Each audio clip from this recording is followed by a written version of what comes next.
Без малку 2 милиони евра државата годишно им исплаќа на фирмите за спроведување на дијализа на лицата со бубрежни проблеми во источниот регион.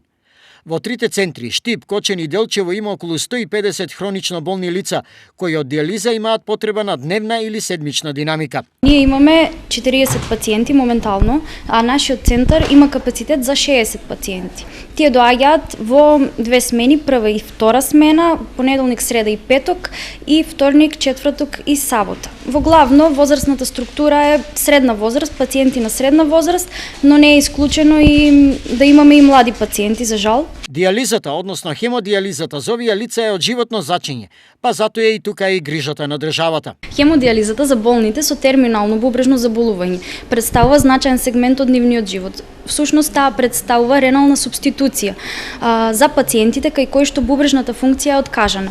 Без хемодијализа тие не би имале можност за нормално секојдневие. Таа им овозможува квалитетен живот и им овозможува нормално секојдневно функционирање. Вака потребната дијализа има и своја цена и тоа многу висока. Во просек, државата за секој дијализен третман годишно издвојува околу 13.000 евра. Во овој пакет влегуваат и постојните испитувања, патни трошоци и слично. Со оглед дека повеќето од нив се во тешка состојба, во меѓувреме тие речиси сите се и пензионирани. Поради полесен живот, но и заштеда на многу пари, во развиените земји здравствените фондови организираат трансплантација на бубрези кои се плаќа еднократно.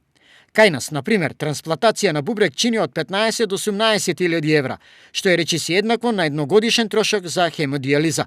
Проблемот е што не може да се најдат донори, односно неорганизираноста и несоодветниот став на семејствата на потенцијалните донори.